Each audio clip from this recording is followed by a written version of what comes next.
जब हम भारत के राष्ट्रपति का नाम सुनते हैं तो जहन में क्या आता है? भव्य समारोह, 21 तोपों की सलामी, है ना? या फिर एक ऐसा पद जिसके पास कम से कम कागज पर देश की सबसे बड़ी शक्तियां हैं। सच तो यह है कि ये दोनों ही बातें सही हैं, और यही चीज इस पद को इतना ज्यादा दिलचस्प बनाती है। तो असली सवाल यही उठता है कि भारत के राष्ट्रपति महज एक औपचारिक प्रमुख हैं, एक सेरेमोनियल हेड, या फिर एक असली पावर प्लेयर? चलिए इसी सवाल की तह तक चलते हैं और इस पद की रस्मों और शक्तियों के बीच के अनोखे संतुलन को समझने की कोशिश करते हैं। ठीक है, तो इस भूमिका को समझने के लिए हमें इसके दो अलग अलग पहलुओं को देखना होगा। चलिए शुरुआत करते हैं उनके सबसे जाने पहचाने सार्वजनिक चेहरे से। देखिए, राष्ट्रपति भारतीय राज्य के प्रमुख होते हैं, देश के पहले नागरिक। और हाँ, हमारी तीनों सेनाओं के सुप्रीम कमांडर भी वही हैं।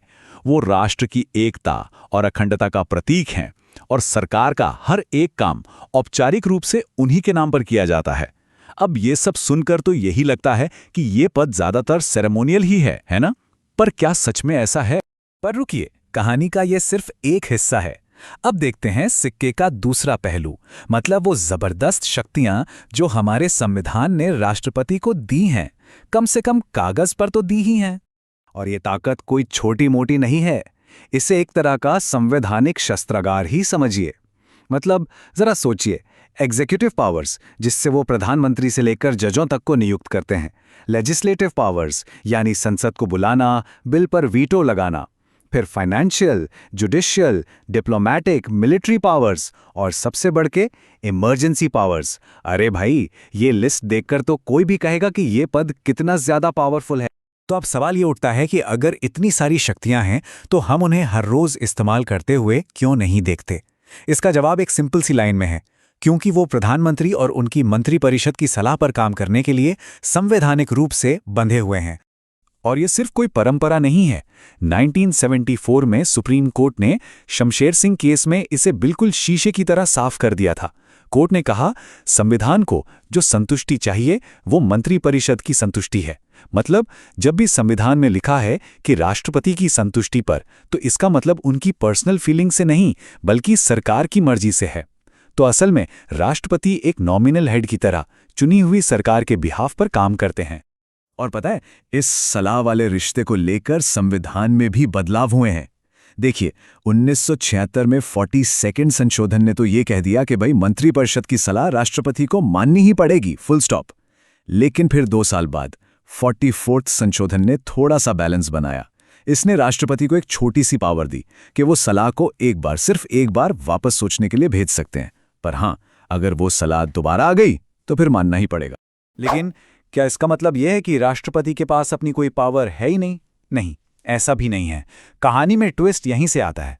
कुछ ऐसे ग्रे एरिया हैं, कुछ ऐसी सिचुएशंस हैं जहां राष्ट्रपति अपने विवेक, अपनी सूझबूझ का इस्तेमाल कर सकते हैं, और यहीं पर यह पद एक रबर स्टैम्प से कहीं ज्यादा बन जाता है। इन्हें कहते हैं सिचुएशनल डिस्क्रेशन, यानी हालात के हिसाब से फैसला लेना। और ये मौके कब आते हैं? जब पॉलिटिक्स में उथल पुथल मची हो। जरा सोचकर देखिए, चुनाव हुए और किसी भी पार्टी को क्लियर मेजॉरिटी नहीं मिली। अब प्रधानमंत्री किसे बनाया जाए? या फिर कोई सरकार लोकसभा में अपना बहुमत खो दे, उसे बर्खास्त करना है या नहीं? इन नाजुक मौकों पर जब सब कुछ अनिश्चित होता है, तब सबकी नजरें राष्ट्रपति भवन पर होती हैं।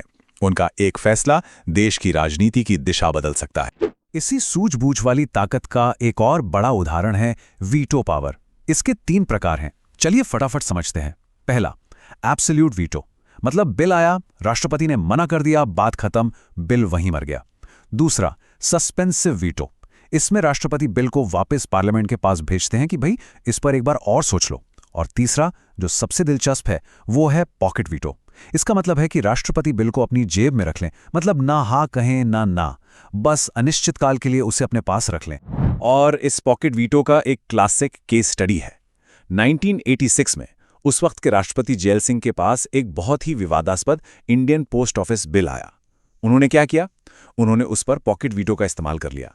मतलब उन्होंने ना तो उस पर साइन किए, ना ही उसे वापस भेजा, बस उसे अपने पास रख लिया। और नतीजा, वो बिल कभी कानून बन ही नहीं पाया। ये एक परफेक्ट उदाहरण है कि कैसे राष्ट्रपति का एक कदम कितना बड़ा राजनीतिक असर डाल सकता है। अच्छा, अब आते हैं न्यायिक शक्तियों पर, खासकर क्षमादान की शक्ति पर। यहाँ राष्ट्रपति और राज्यपाल के बीच एक बड़ा फर्क है। देखिए, दो ऐसे मामले हैं जहां सिर्फ और सिर्फ राष्ट्रपति ही सजा माफ कर सकते हैं। पहला, कोर्ट मार्शल यानी सेना की अदालत से मिली सजा, और दूसरा, सबसे अहम, मृत्युदंड। ये दो ऐसी शक्तियां हैं जो इस पद को एक बहुत ही यूनिक और पावरफुल न्यायिक अधिकार देती हैं। अब तक हमने जो भी बात की वो एक तरफ, और अब जो हम बात करने वाले हैं वो दूसरी तरफ। अब हम बात करेंगे राष्ट्रपति की सबसे असाधारण, सबसे दूरगामी शक्तियों की, यानी इमरजेंसी लगाने की ताकत। सबसे पहले है नेशनल इमरजेंसी, आर्टिकल 352 के तहत। ये तब लगती है जब देश पर कोई बहुत बड़ा संकट हो, जैसे युद्ध, बाहरी हमला या देश के अंदर ही हथियारों के साथ विद्रोह हो। और जब ये लगता है ना, तो देश का पूरा सिस्टम बदल जाता है। सारी पावर एक तरह से केंद्र और राष्ट्रपति के हाथ में सिमट आती है। इसके बाद आता है आर्टिकल 356, जिसे हम आम भाषा में प्रेसिडेंट्स रूल या राष्ट्रपति शासन कहते हैं। ये तब लगाया जाता है जब किसी राज्य की सरकार संविधान के हिसाब से काम नहीं कर पा रही हो। ये हमेशा से एक बहुत ही विवादास्पद पावर रही है, क्योंकि इसका सीधा मतलब है कि केंद्र सरकार उस राज्य का कंट्रोल अपने हाथ में ले रही है। लेकिन इस पावर के गलत इस्तेमाल को रोकने के लिए सुप्रीम कोर्ट को बीच में आना पड़ा। 1994 में SR बम्बई केस में कोर्ट ने एक लैंडमार्क फैसला सुनाया। उन्होंने कुछ सख्त गाइडलाइंस बना दी ताकि आर्टिकल 356 का इस्तेमाल मनमाने ढंग से या राजनीतिक कारणों से न हो सके। ये एक बहुत बड़ा चेक एंड बैलेंस है।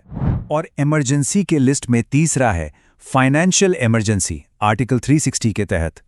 जैसा कि नाम से ही जाहिर है, ये तब लगाया जा सकता है जब देश की आर्थिक स्थिति, उसकी फाइनेंशियल स्टेबिलिटी बहुत बड़े खतरे में हो। ये जो नंबर दिख रहा है 30,000 करोड़ रुपए, ये क्या है? ये है भारत का कंटिंजेंसी फंड, यानी आकस्मिक निधि। ये एक तरह का इमरजेंसी फंड है, और राष्ट्रपति के पास यह अधिकार होता है कि देश पर आए किसी अचानक खर्चे के लिए वो इस फंड से पैसा निकालने की मंजूरी दे सकें। ये उनकी फाइनेंशियल पावर्स का एक बहुत जरूरी हिस्सा है। तो हमने उनकी सेरेमोनियल भूमिका देखी, उनकी कागजी शक्तियां देखी, और वो मौके भी देखे जब वो अपनी सूझबूझ का इस्तेमाल करते हैं। तो इन सबको मिलाकर आखिर राष्ट्रपति की भूमिका है क्या? वो सिर्फ एक प्रतीक नहीं है, वो हैं हमारे संविधान के संरक्षक। ये लाइन इस पद के पूरे सार को निचोड़ देती है। भारत की संसदीय प्रणाली में राष्ट्रपति संवैधानिक लोकतंत्र के संरक्षक हैं। मतलब उनका काम सिर्फ सरकार चलाना नहीं है, बल्कि ये देखना है कि सरकार संविधान के नियमों के अंदर रहकर चले। तो हम कह सकते हैं कि राष्ट्रपति एक तरह के कॉन्स्टिट्यूशनल सेफ्टी वाल्व हैं। जैसे प्रेशर कुकर में सेफ्टी वाल्व होता है ना, जो नॉर्मली कुछ नहीं करता, लेकिन जब प्रेशर बहुत ज़्यादा बढ़ जाए तो वो एक्टिव हो जाता है और कुकर को फटने से बचा लेता है। ठीक वैसे ही राष्ट्रपति का पद है। नॉर्मल समय में वो ज़्यादा एक्टिव नहीं दिखते, लेकिन जब देश में कोई संवैधानिक या राजनीतिक संकट आता है तो यही पद संविधान की रक्षा करने और देश में स्थिरता बनाए रखने के लिए सबसे ज़रूरी हो जाता है। उनकी असली ताकत रोज रोज के काम में नहीं, बल्कि संकट के समय संविधान का आखिरी किला बनकर खड़े होने में है। तो इस पूरी चर्चा को हम इसी एक सवाल पर छोड़ते हैं। जब देश किसी बड़े संकट से गुजर रहा हो, जब राजनीतिक सिस्टम पर भारी दबाव हो, तो क्या उस वक्त राष्ट्रपति का विवेक, उनका एक फैसला हमारे लोकतंत्र का आखिरी सुरक्षा कवच है? ये एक ऐसा सवाल है जो हमें इस पद के असली और गहरे महत्व के बारे में सोचने पर मजबूर करता है।